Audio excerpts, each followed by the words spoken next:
రైతుల తరఫున బోర్వెల్స్ కోసం కరెంటు వాడుకున్నటువంటి సందర్భంలో రాష్ట్ర ప్రభుత్వం కరెంటు శాఖకి డబ్బులు కడతా ఉంది.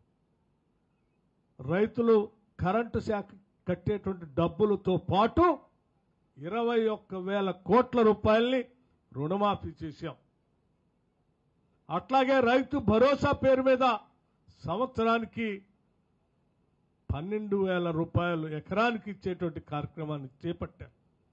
దానికి సంబంధించి ఈ సంవత్సరం దాదాపు 18,000 కోట్ల రూపాయలు ఖర్చు పెట్టబోతా ఉన్నాం.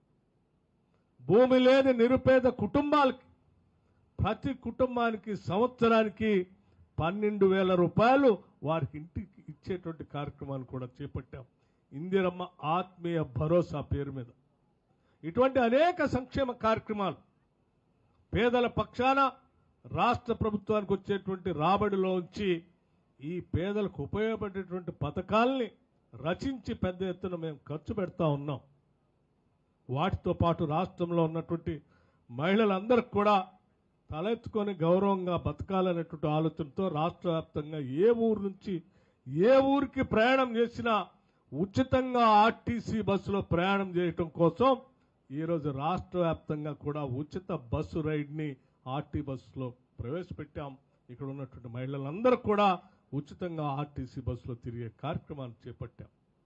5 లక్షలు ఉన్నటువంటి ఆరోగ్యశ్రీని 10 లక్షల వరకు పెంచాం. 90 లక్షల కుటుంబాలు ఈరోజు రాష్ట్ర వ్యాప్తంగా ఈరోజు పెద్ద ఎత్తున దీని ద్వారా లబ్ధి పొందుతూ ఉన్నారు. అట్లాగే మనందరికీ తెలిసిందే పేదలకు ఇచ్చేటువంటి బియ్యం సంబంధించిన పథకం 90 లక్షల కుటుంబాలకి ఈరోజు మనం సన్న బియ్యం ఇస్తా ఉన్నాం. ఆ సన్న బియ్యంతో ఈరోజు ప్రతి కుటుంబానికి మేలు జరుగుతూ ఉంది. దీనిపైన దాదాపు 13,000 కోట్ల రూపాయలు రాష్ట్ర ప్రభుత్వం నుంచి ఖర్చు పెడతా ఉన్నాం. ఏ రకంగా చూసినా ప్రతి పథకం ప్రజల కోసం ప్రవేశపెట్టిందే, ప్రతి పథకం ద్వారా లబ్ధి ప్రజలకు చెందాలన్నదే మా ఆలోచన. ఇన్ని మంచి కార్యక్రమాలు తీసుకొని ప్రజల కోసం పనిచేస్తున్నటువంటి ఈ ప్రజాప్రభుత్వాన్ని ప్రజల కోసం పనిచేయొద్దు, అలా పనిచేసేటువంటి ప్రభుత్వం ఉండకూడదని చెప్పి బురద జల్లేటువంటి కార్యక్రమం ఆనాడు టీఆర్ఎస్ పాలకులు చేసేటువంటి కార్యక్రమాన్ని కూడా ప్రజలంతా గమనించాలని చెప్పి మీ అందరికీ మనవి చేస్తూ ఉన్నాం. ఈరోజు చేపట్టినటువంటి ఈ కార్యక్రమాలన్నీ కూడా అదనంగా ₹1 కూడా పన్ను ఎవరి మీద వేయలేదు. రాష్ట్ర ప్రభుత్వం ద్వారా వచ్చే ఆదాయంతోనే చేస్తూ ఉన్నాం. మరి ఈ సంక్షేమ కార్యక్రమాలు ఆనాడు 10 సంవత్సరాలు కూడా ఇదే ఆదాయం ఉంది. మరి ఇన్ని వేల కోట్ల రూపాయలతో చేసే ఈ సంక్షేమ కార్యక్రమాలకు సంబంధించిన ఈ వేల కోట్ల రూపాయలు ప్రజల కోసం ఖర్చు పెట్టకుండా వాళ్ళకై వాళ్ళు దోపిడీ చేశారు కాబట్టే ఈరోజు ఇందిరమ్మ ఇల్లు రాకుండా 10 ఏళ్లు పోయినాయి. రాజీవ్ యువ వికాసం లేకుండా పోయింది. 10 లక్షల ఆరోగ్యశ్రీ లేకుండా పోయింది.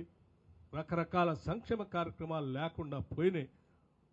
ఈరోజు ఈ రాష్ట్ర ప్రభుత్వం ప్రతి రూపాయి పోగేసి ప్రజల కోసమే పనిచేస్తుందని చెప్పి మీ అందరికీ నేను సవినయంగా మనవి చేస్తూ మరొక్కసారి నేను ఇక్కడ ఉన్నటువంటి శాసనసభ్యుడిని అట్లాగే పక్కన ఉన్నటువంటి శాసన సభ్యులు కూడా డాక్టర్ రామచంద్ర నాయక్ గారు కానీ, మురళి గారు కానీ, లేకపోతే రామదాస్ నాయక్ గారు కానీ, వీళ్ళందరూ నిత్యం ప్రజల కోసం పనిచేస్తున్నటువంటి పేద ప్రజల కోసం నిత్యం ఆలోచన చేస్తూ వారి దరఖాస్తులు తీసుకొని రాష్ట్ర ప్రభుత్వం దగ్గరకు వచ్చి ఆయా శాసనసభ నియోజకవర్గాల్లో ఉన్నటువంటి సమస్యల్ని రాష్ట్ర ప్రభుత్వం దృష్టికి తీసుకొని వచ్చి శాంక్షన్ చేయించుకొని వచ్చి ప్రజల కోసం నిత్యం పనిచేస్తూ ఉన్నారు. యువ శాసనసభ్యులు చదువుకున్నటువంటి వాళ్ళు, ఇటువంటి వాళ్ళు ప్రజా జీవితంలో 10 కాలాల పాటు ఉండాలని, వాళ్ళు నిత్యం ప్రజలకు సేవ చేసే కార్యక్రమంలో భాగంగా వారు ఏ సంక్షేమ కార్యక్రమాన్ని ప్రభుత్వ దృష్టికి తీసుకొచ్చినా వాటిని పరిశీలన చేసి సాధ్యమైనంత వరకు ఈ నియోజకవర్గాలకి అందిస్తామని చెప్పి రాష్ట్ర ప్రభుత్వం తరఫున మీ అందరికీ మాటిస్తూ సెలవు తీసుకుంటున్నాను. తిరిగి మళ్ళీ మీ అందరికి వస్తానని చెప్పి నమస్కారం.